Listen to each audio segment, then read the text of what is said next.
Bismillahirrahmanirrahim. Assalamualaikum warahmatullahi wabarakatuh. Dan salam sejahtera buat seluruh sahabat dan sobat IPSO dimanapun Anda berada. Jumpa lagi dengan saya, Suhadi Idris Amir, tentunya di acara kesayangan kita IPSO.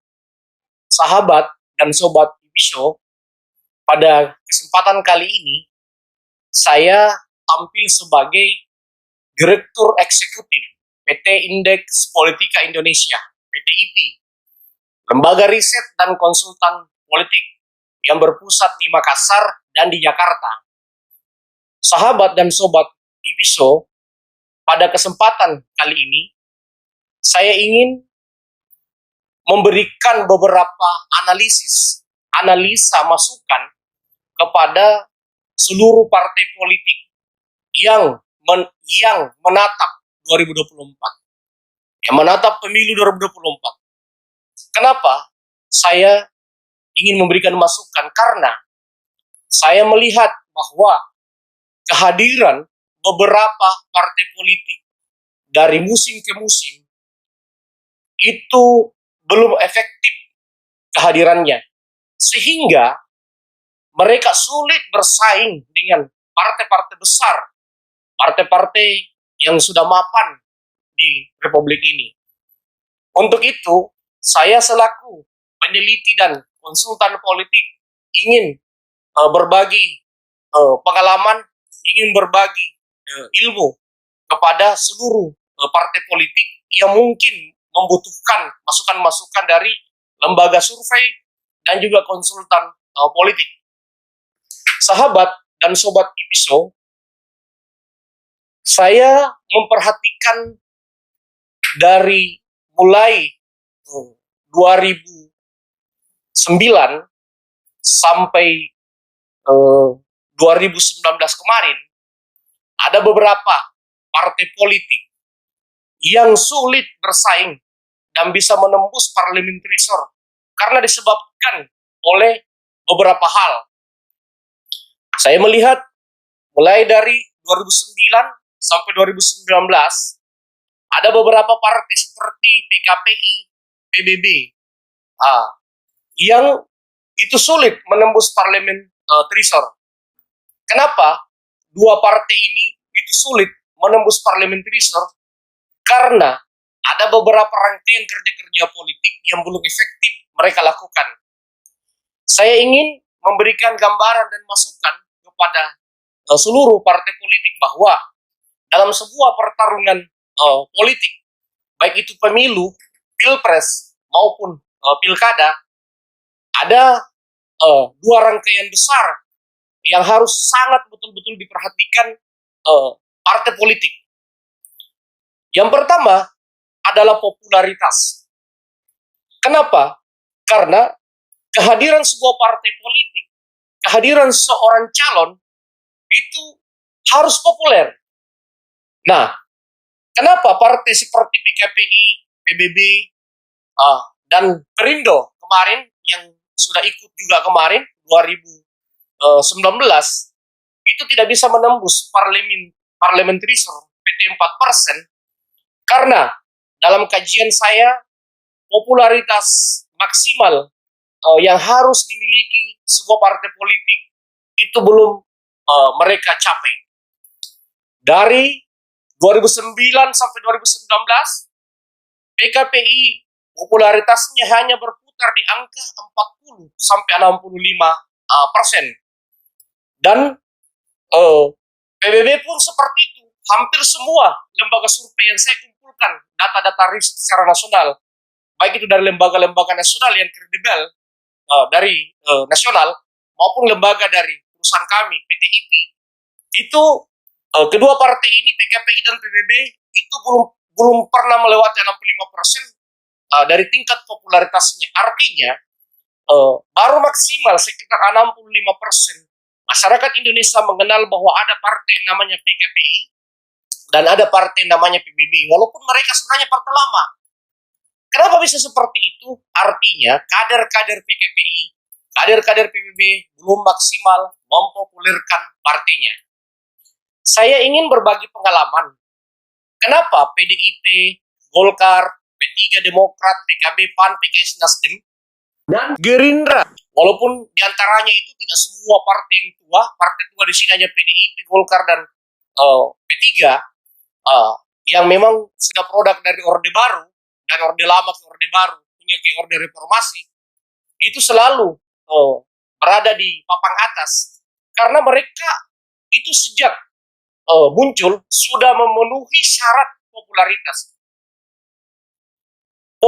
Popularitas yang harus dicapai sebuah partai politik itu harus mencapai minimal 80% dan maksimal adalah 100%.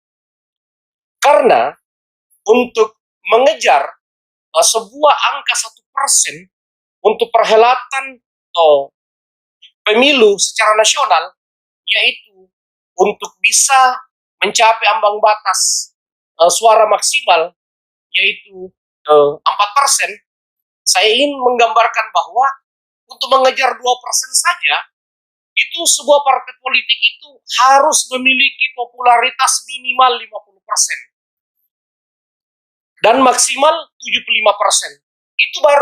Itu ketika sebuah partai politik hanya mengejar 2%. Nah, bagaimana untuk mengejar 4%?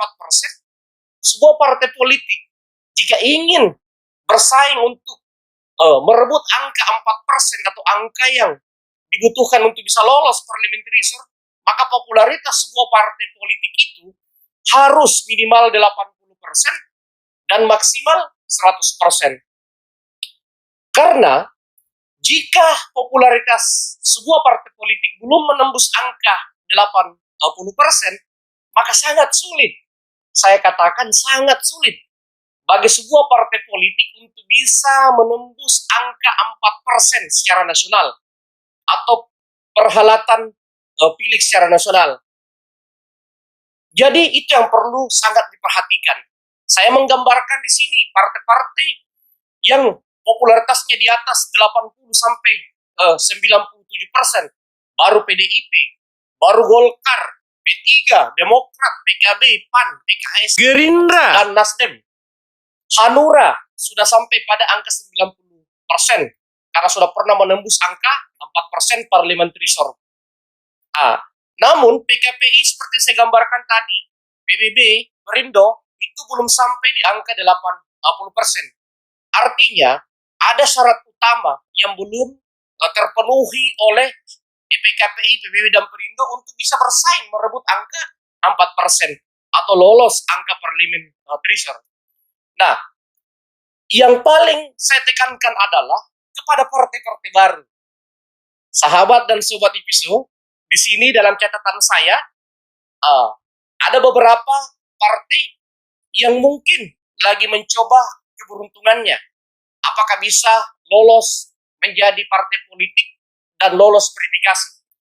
Saya lihat di sini partai baru yang potensi muncul di 2024 jika mereka memenuhi syarat-syarat untuk bisa menjadi partai politik atau peserta pemilu. Saya melihat ada partai seperti Gelora. Gelora ini sudah ditetapkan Kementerian Hukum dan HAM sebagai sebuah partai, tinggal melewati verifikasi administrasi dan verifikasi faktual. Kemudian Partai Umat, baru-baru juga ini muncul di media, dia juga sudah lolos di Kementerian Hukum dan HAM, artinya dia sudah resmi menjadi partai, tetapi harus melewati verifikasi administrasi juga dan faktual untuk bisa lolos sebagai peserta pemilu. Kemudian ada Partai Masyumi, ada Partai Prima, ada Partai Emas, ada Partai UKM, ada Partai Pandai, ada PID, dan ada Partai Nusantara.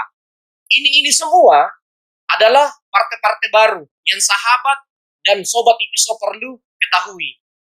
Nah, baru-baru ini saya coba mengumpulkan beberapa riset nasional yang dilempar ke media mainstream, di media televisi dan media cetak dan media online, bahwa sampai hari ini partai-partai baru itu belum tergambarkan popularitasnya dengan sangat bagus. Artinya, kehadiran partai-partai baru ini itu belum eh, mampu terukur oleh survei-survei yang dilakukan oleh lembaga-lembaga nasional. Dari yang saya kumpulkan, baru Partai Gelora dan Partai Umat yang memiliki popularitas sekitar 20-30%. Dari beberapa lembaga survei nasional yang kredibel yang saya kumpulkan data-datanya, dan juga berdasarkan pantauan dari kami dari lembaga PTIP, lembaganya kami, baru Partai Gelora dan Partai Umat yang memiliki popularitas 20-30% oleh hampir beberapa lembaga survei nasional. Seperti itu. Partai yang lain seperti Masumi, Prima, Emas, UKM, Pandai, PID, dan Nusantara itu belum sampai 20% tingkat pengenalannya atau tingkat popularitasnya. Nah, bagi parpol baru ini, saya sangat menekankan bahwa untuk bisa bersaing,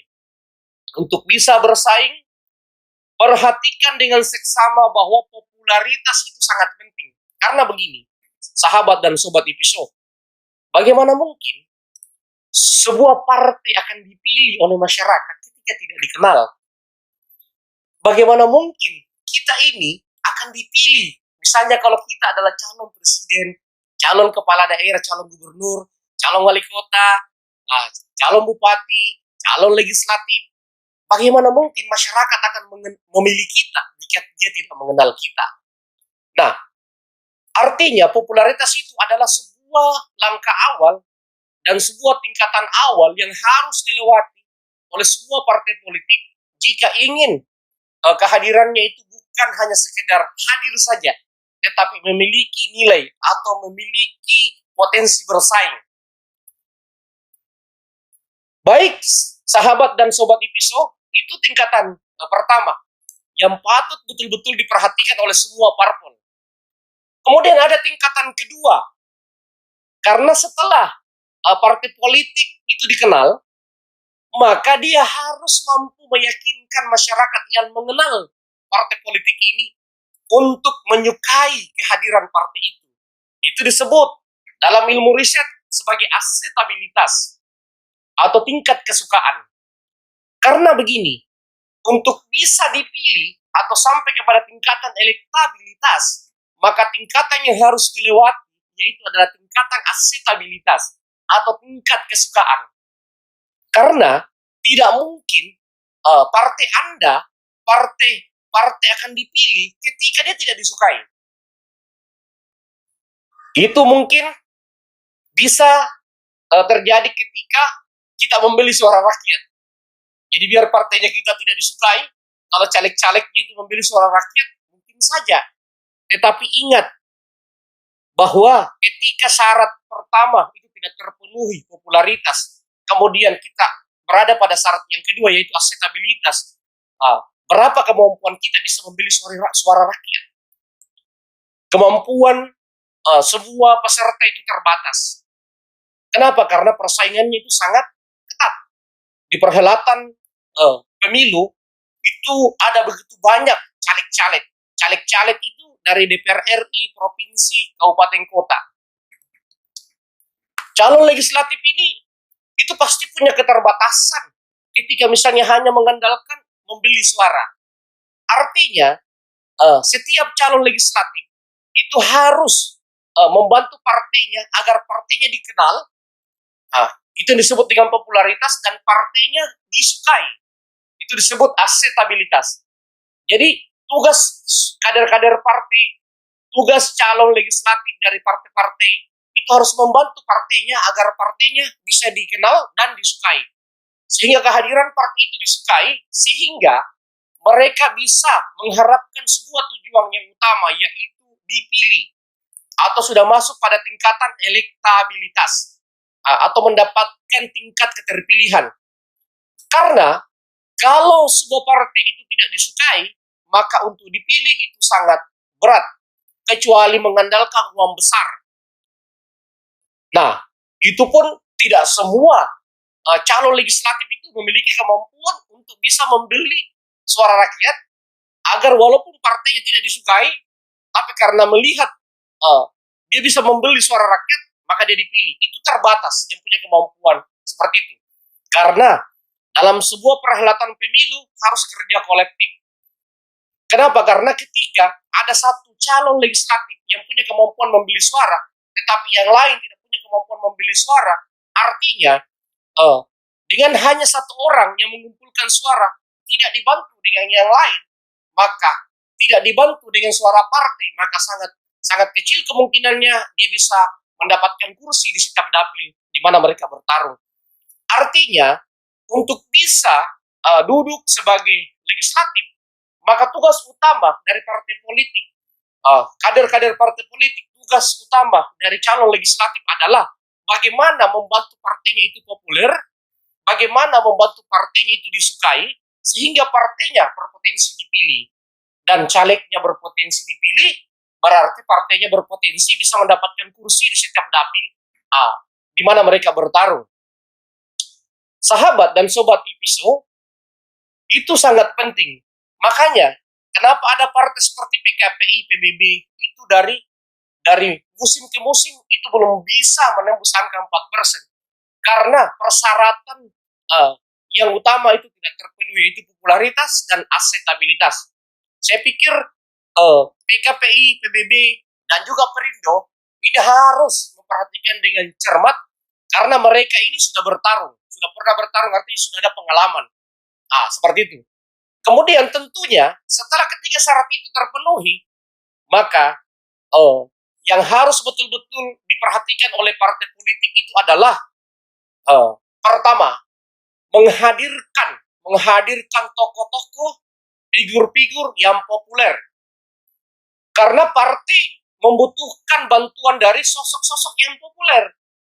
Jadi sebisa mungkin partai politik mencari sosok-sosok yang populer dan tentunya mencari figur yang memiliki kekuatan finansial yang kuat untuk membackup partai politik bisa mengangkat popularitas, akseptabilitasnya sehingga bisa menghasilkan namanya elektabilitas.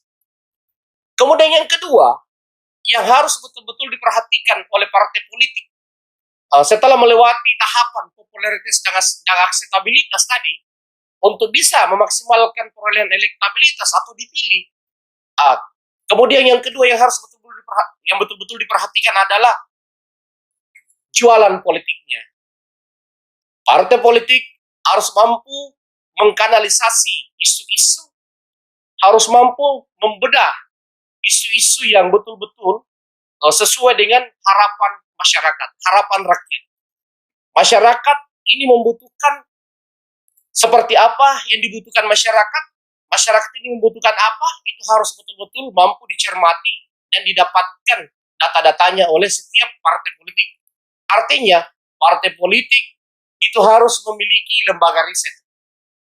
Karena lembaga risetlah yang bisa membantu memetakan kelemahan dan kekuatan parpol, baik parpol milik kita maupun milik lawan. Seperti itu. Jadi setiap partai politik harus mampu mengetahui di mana basis-basis yang sudah menjadi milik partai tertentu, di mana basis-basis yang menjadi zona pertarungan secara umum dan bebas, dan kemudian bagaimana metode mendekati voters pemilih, tentunya dengan isu-isu yang diharapkan oleh voters dan pemilih itu. Sehingga setiap partai politik dengan seluruh calon legislatifnya itu bisa bersaing secara sehat, bersaing secara ketat untuk bisa merebut suara rakyat. Sehingga target 4% lolos parliamentary itu bisa tercapai. Walaupun tidak semua partai itu bisa melewati itu, setidaknya semua partai harus menghadirkan upaya-upaya yang maksimal agar kehadiran mereka bukan hanya sekedar hadir, tetapi juga betul-betul menjalankan kerja-kerja politik yang real dan maksimal. Baik, sahabat dan sobat IPISO, ini adalah masukan dan saran dari saya, dari Swadi Idris Amir, Direktur Eksekutif PT Indeks Politika Indonesia, PT IPI. lembaga riset dan konsultan politik yang berpusat di Kota Makassar dan di Jakarta. Saya secara pribadi dan secara kelembagaan memohon maaf, meminta maaf sekiranya dalam memberikan masukan-masukan ada hal-hal yang berlebihan atau yang kurang berkenan. Ini semata-mata saya hanya ingin berbagi pengalaman, berbagi ilmu kepada sahabat dan sobat IPISO, dan terkhusus kepada semua partai-partai politik dimanapun Anda berada dengan tingkatan apapun, agar betul-betul memperhatikan hal-hal yang diperlukan dalam sebuah pertarungan politik, yaitu popularitas, akseptabilitas untuk bisa mencapai namanya elektabilitas, atau untuk bisa mencapai namanya tingkat keterpilihan yang maksimal sesuai harapan setiap partai politik. Kalau semua partai politik memperhatikan tingkatan-tingkatan itu, maka yakin dan percaya akan sulit bagi partai besar untuk mendominasi suara di 2024 ketika semua partai menengah, partai baru itu menjalankan popularitas dengan maksimal. Jika semua partai baru itu bisa memaksimalkan pengenalan partainya sampai di angka 75 atau sampai di 80%, maka yakin dan percaya tidak akan ada partai besar yang bisa mendominasi kursi dengan sangat maksimal. Karena potensi pembagian kursi itu akan sangat mungkin terjadi ketika semua partai mampu memaksimalkan potensi popularitasnya, akseptabilitasnya untuk mengejar elektabilitas. Baik sahabat dan sobat IPISO dimanapun Anda berada, sekian dari saya, Swadi Idris Amir. Terima kasih atas perhatiannya. Assalamualaikum warahmatullahi wabarakatuh.